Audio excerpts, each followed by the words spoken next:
Hello, everyone, and welcome to English Pod. My name is Marco.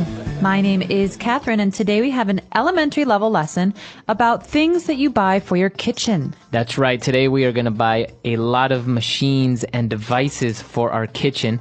So let's jump into the dialogue. Let's see what we are buying, and we'll be back in a bit.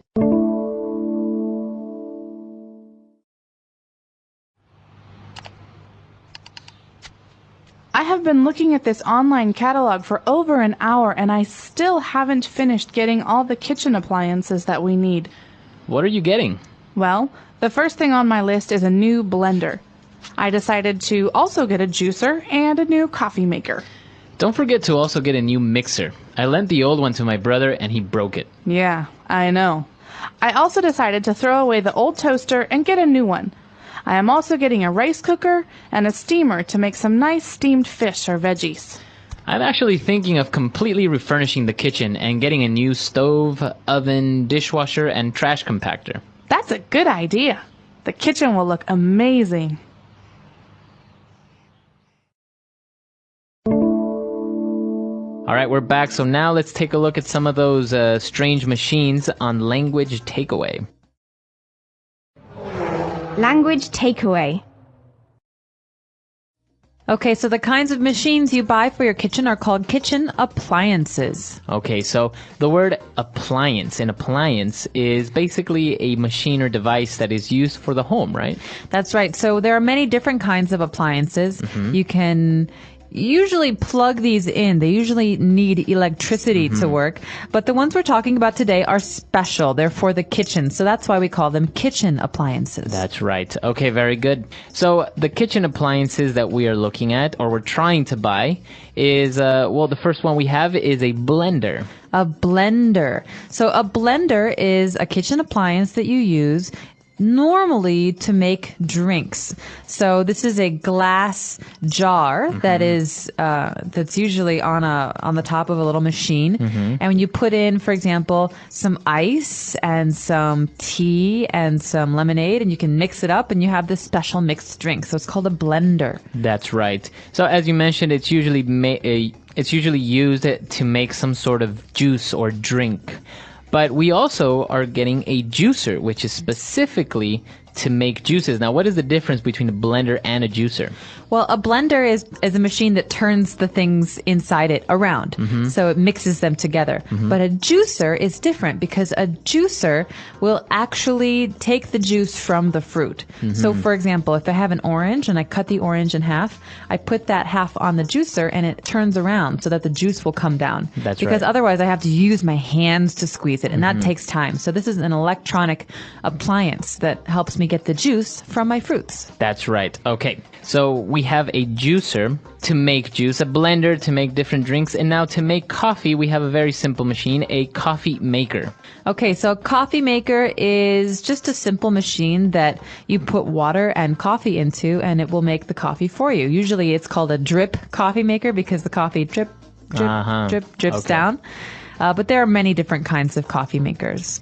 Okay. Now, this next appliance can be a little bit confusing because now this one is called a mixer. So what is the difference between a blender, a juicer, and now we have a mixer? Well, there are different kinds of mixers, actually, but usually the kind of mixer that we're referring to, that we're talking about, is one that is electronic, and it looks like it has these two funny spoons on the end. And when you turn the mixer on, you put it into a bowl and you mix the things in the bowl. So, for example, if I want to make pancakes, I put some flour and some water and some eggs into a bowl. And I could stir it with my hand, with my spoon, but it's very tiring. So I use a mixer that's electronic to turn those ingredients around on its own. That's right. So it's quicker, and obviously you don't get as tired. Very good. So I think we should take a break. Let's go back to our dialogue. Let's check out some more appliances, and we'll be back to talk about the rest of them.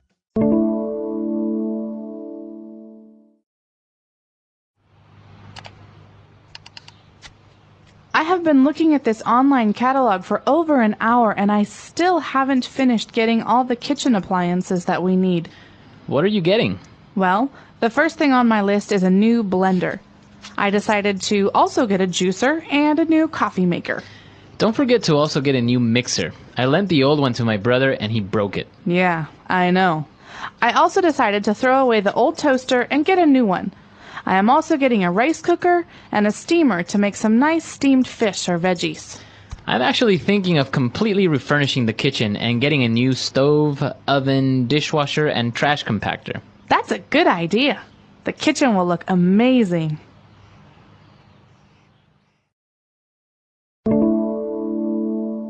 All right, we're back. So now let's take a look at more kitchen appliances on Language Takeaway Part 2. Language takeaway.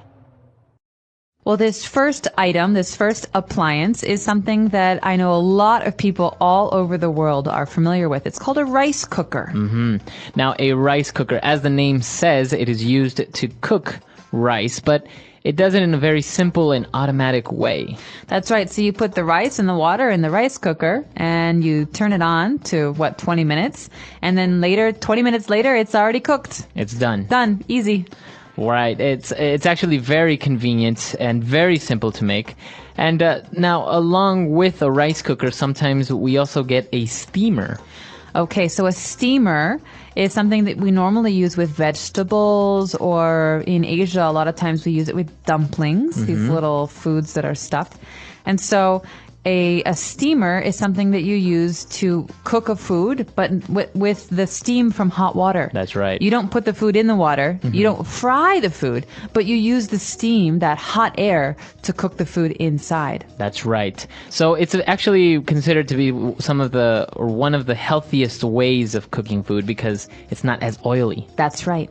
Okay. So now an interesting appliance that is actually not very popular in any other place except I think North America is a trash compactor. Okay, so trash means garbage. It's the things that you want to throw away, that you won't use anymore. And a compactor is something that actually takes the trash and it makes it very small. Okay, compact means small. And so a trash compactor is like a special garbage bin. You put your garbage in it and you close it and you say compact and then it makes a loud noise. That's right. And then when you pull it out, you open it up, the trash is very, very small. Very small. So it's very easy to throw away. So as we said, I've never actually seen this appliance in any other country except the United States and Canada. I don't think I have either, but it's pretty popular in American homes because it helps save space and it's very easy to throw things away that way. Yeah, that's right. I guess you can make a little bundle of trash and it's much easier than throwing a big bag of trash away. Exactly. Okay. And well, we're doing all this because we are kind of refurnishing the kitchen. We are giving it new furniture. That's right. So we want to change the appearance. And to do this, we will refurnish. So to furnish something means to put furniture in it, to make it look nice. To refurnish means to change the furniture because we already have some, but we don't like it. That's right. And so you can do this with your whole house. That's right. So maybe you throw away the old couch and the table and the kitchen cabinets and you put in new ones. So you are refurnishing your home, refurnishing the kitchen. That's right. To refurnish. Okay. So a lot of great vocab here. I think this is very useful for the kitchen, especially if sometimes you don't really know what appliance you need to buy or what the instructions of a recipe say. So why don't we listen to the dialogue again and we'll be back in a bit.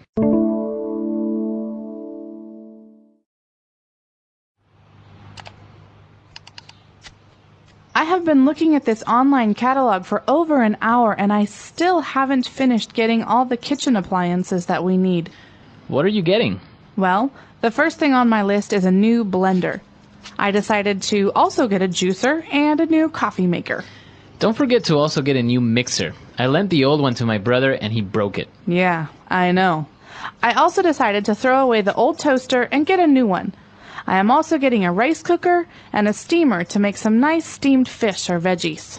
I'm actually thinking of completely refurnishing the kitchen and getting a new stove, oven, dishwasher, and trash compactor. That's a good idea. The kitchen will look amazing.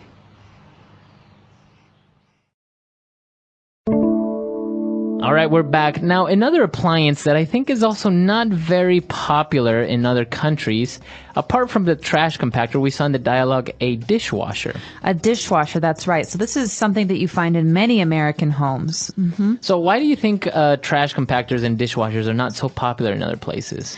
I'm not sure. It's possible it's because they're not very energy efficient. I'm not really sure. I never had a trash compactor in my home in America, but really? we always had a dishwasher. And this was very, very nice to have because you don't have to wash the dishes by yourself. You put them in the machine and the machine washes them. But you have to do some work before you put the dishes in the dishwasher, right? You have to put them in the sink in water for a while, and then you take them out, and then you put it in the dishwasher, right? No, what we usually did is if there was food on the plate, we take the food and we put it in the trash. And if it's sometimes you leave the plate for like a day or two and it's very hard. Right. Then you have to put some water on it because otherwise it will be hard and it will never come off. Right. But if it's recently used, you put all of the plates, all of the cups, all of the knives and forks into the dishwasher, and it uses hot water and some soap, and it will wash those dishes in about 30 minutes. So how well does it wash? It washes very, very well. Some work better than others, but of course, if you have food that's 2 days old on a plate, then it won't wash very well. Right. I think it also has to do with the type of instruments that people use around the world to cook. For example, big pots. I don't think you can put pots in the dishwasher, right? No, you can't. You could not put a wok in a dishwasher. But I think it also has to do with the fact that dishwashers are very big. And if you have a small apartment or, like me, a very small kitchen, it's impossible to make room for a dishwasher. Yeah. But it seems like a very convenient thing. And, of course, there are so many other kitchen appliances that, if we started to mention all of them, we would run out of time. But if you have any questions or any comments about this lesson, or you have maybe some other kitchen appliances, you can come to our website, englishpod.com, and leave those there. We hope to see you at EnglishPod, and until next time. All right, bye.